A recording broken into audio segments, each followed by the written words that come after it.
Students class 10th mathematics page आप 169 open कर लें। आज का जो आपका लेक्चर नंबर है वो लेक्चर नंबर है 30। इससे पहले हमारे पास लेक्चर नंबर 29 था, उसमें हमने डिस्कस किया था कि क्वेश्चन नंबर 2 के फर्स्ट 5 पार्ट। अब हमने आगे मूव ऑन होना है क्वेश्चन नंबर 2 के 6 पार्ट की जानिब। तो क्वेश्चन नंबर 2 है, आपके पास स्टेटमेंट है right the short answer of the following. जितने क्वेश्चन दिए हुए अब आपने इसके शॉर्ट क्वेश्चन आंसर लिखने हैं। अगर आपके पास ये प्रूफ बेस पे है तो आपने प्रूफ करना है। अगर किसी चीज़ की वैल्यू निकालनी है तो आपने वैल्यू निकालनी है। जो कुछ भी आपको क्वेश्चन में गिवन होगा वो आपने क्या करना है, सॉल्व आउट करना है। इसका 6 क्वेश्चन है, आपके पास दिया गया कन्वर्ट 15 डिग्री टू रेडियन। अब आपके पास वैल्यू दी गई है जिसको आपको डिग्री में दिया हुआ है, आपने उसको क्या करना है, कन्वर्ट करना है रेडियन में। पहले आपको वैल्यू जो क्वेश्चन में 5 था उसमें रेडियन में दी गई थी और उसमें आपने डिग्री में कन्वर्ट की थी। अब आपको डिग्री में दी गई है, आपने क्या कन्वर्ट करना है, रेडियन में। तो स्टार्ट करते हैं। क्वेश्चन नंबर 6 आपके पास दिया हुआ है, convert 15 degree to radian. Solution इसका स्टार्ट करते हैं। अब 15 डिग्री दिया हुआ है, जब डिग्री से आप रेडियन में जाते हो तो आप उसको मल्टीप्लाई कर देते होते हो पाई डिवाइडेड बाय 180 से। अब यहाँ पे हो गया 15 मल्टीप्लाई पे पाई डिवाइडेड बाय 180। अब देखें दोनों पे किसका टेबल जा रहा है, 3 का टेबल दोनों पे जा रहा है। 3 5 जार और 3 6 जार 0, 5 1 जार 5 और 5 12 जार। तो पाई बाय 12 आपके पास क्या आ गया, इसका सोल्यूशन आ गया, जो कि आपके पास किस में आ गया, रेडियन में आ गया। अब नेक्स्ट और मूव होते हैं इसके नेक्स्ट क्वेश्चन की जाने। वो दिया हुआ है, what is the radian measure of the central angle of an arc 50 metre long. अब आपको एक आर्क दे दी गई है, जो आपके पास एल होते हैं वो 50 मीटर और आपके पास उसका रेडियस दे दिया गया। आपने क्या फाइंड करना है, सेंट्रल एंगल जिसको आप थीटा कहते होते हो, उसकी वैल्यू आपने क्या करनी है, इसमें से कैलकुलेट करनी है कि थीटा आपके पास कितना होगा और कितने डिग्री पे होगा। तो हम मूव ऑन होते हैं, इसका सोल्यूशन स्टार्ट करते हैं। सबसे पहले क्वेश्चन लिख लेते हैं। क्वेश्चन नंबर 6 है जो आपके पास 7 है, आपके पास दिया हुआ है, व्हाट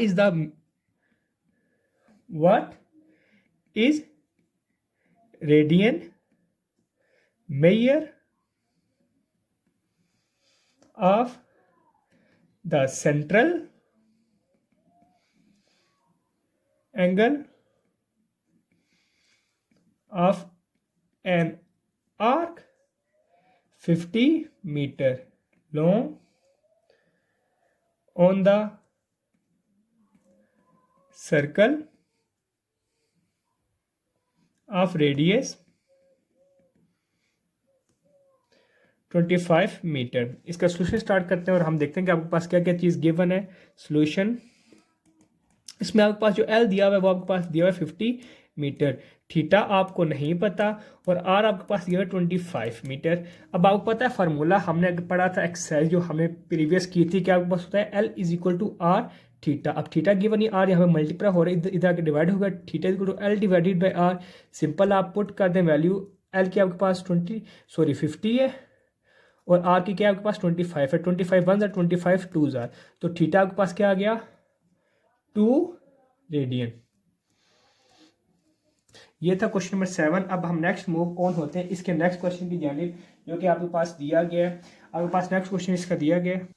इसका नेक्स्ट क्वेश्चन आपके पास दिया गया है, फाइंड आर। अब आप भी जो कुछ क्वेश्चन नंबर 7 था उसमें हमने थीटा फाइंड करना था। अब अगला क्वेश्चन बिल्कुल सेम इसी पैटर्न पे, जस्ट उसमें हमने उसे क्या फाइंड करना है, उसमें हमने रेडियस फाइंड किया, उसने लेफ्ट आर्क और सेंट्रल एंगल उसने खुद दे दिया गया है। तो क्वेश्चन नंबर 8 लिखते हैं, देन उसका सोल्यूशन स्टार्ट करते हैं, देखते हैं कैसे होगा। क्वेश्चन नंबर 8 है आपके पास,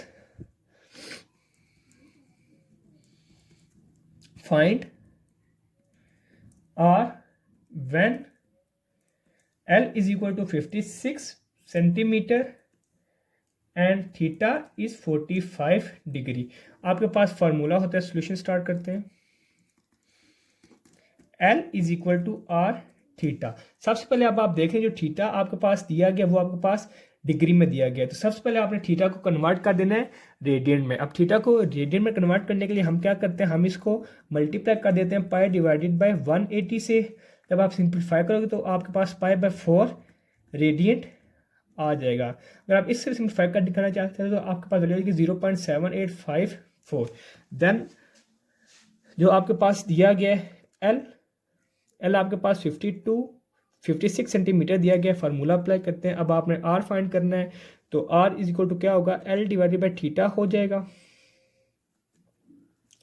तो आप एल की वैल्यू आपके पास है 56 और थीटा के आपके पास 0.7854।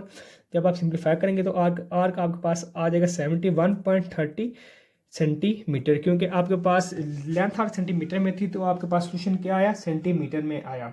नेक्स्ट हम मूव होते हैं क्वेश्चन नंबर 9 की जानिब, जो आपके पास दिया गया फाइंड टेन थीटा। अब आपने टेन थीटा फाइंड करना है व्हेन कॉस थीटा आपके पास दे गए and terminal side of angle theta is the fourth quadrant. और किस क्वाड्रेंट में लाई कर रहा है, फोर्थ क्वाड्रेंट में लाई कर रहा है। तो चलें इसका हम सोल्यूशन स्टार्ट करते हैं। क्वेश्चन नंबर है आपके पास 9। Find tan theta when cos theta is equal to 9 divided by 41 and the terminal side वो होती है जहाँ पे एंड होता है, जहाँ पे फाइनल जाके जनरेट एंगल रुक जाता होता है। इनिशियल साइड से जनरेट होता होता है और वहाँ पे टर्मिनल साइड पे क्या होता है, एंड होता है। Side of the angle theta is in fourth quadrant.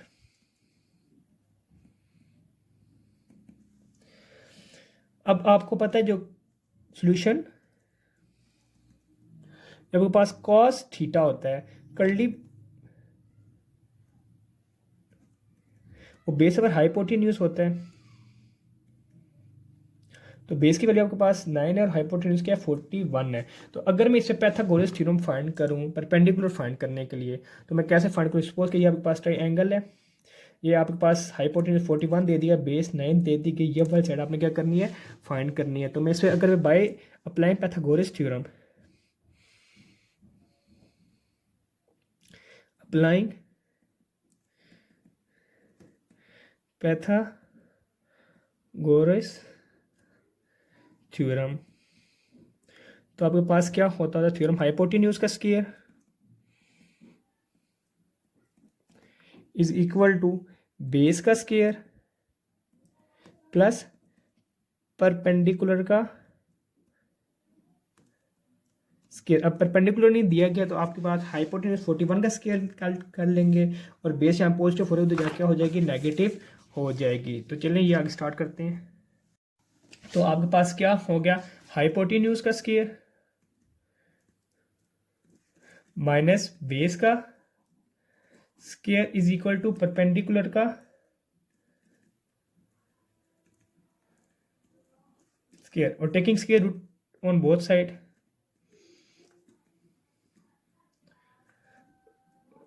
Root on both sides, तो इधर परपेंडिकुलर से स्क्वायर रूट ले लिया, ये परपेंडिकुलर क्या हो गया, स्क्वायर हो गया। इधर होल स्क्वायर क्या होगा, 41 का स्क्वायर माइनस 9 का स्क्वायर। अब 41 का स्क्वायर आपके पास इक्वल होता है 1681 से माइनस 9 क्या होता है 81। इधर ये आपके पास सिर्फ क्या रह गया, परपेंडिकुलर रह गया, क्योंकि स्क्वायर और अंडर रूट क्या हो गया आपस में कैंसिल आउट हो गए। ये आपके पास 1600 आ गया। अगर मैं 1600 का स्क्वायर रूट देखूँ तो आपके पास 40 के इक्वल होता है, तो वो आपने इसकी जगह लिख लेना है। परपेंडिकुलर आपके पास क्या हो गया, वो आ गया आपके पास 40। तो tan थीटा आपके पास इक्वल होता है परपेंडिकुलर ओवर बेस। परपेंडिकुलर आपके पास 40 आ गया, बेस आपके पास इसे देख लेना कि क्या गिवन थी। बेस आपके पास 9 थी तो इसकी जगह आपने क्या पुट करना है, 9 पुट करना है। इस तरह आपके पास क्या गया, tan थीटा की आ गई वैल्यू आ गई। नेक्स्ट हम मूव होते हैं क्वेश्चन नंबर 10 की जानिब, जो कि आपके पास दिया गया कि आपने प्रूफ करना है, proof that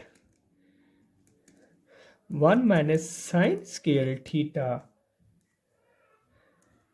1 plus tan square theta is equal to 1।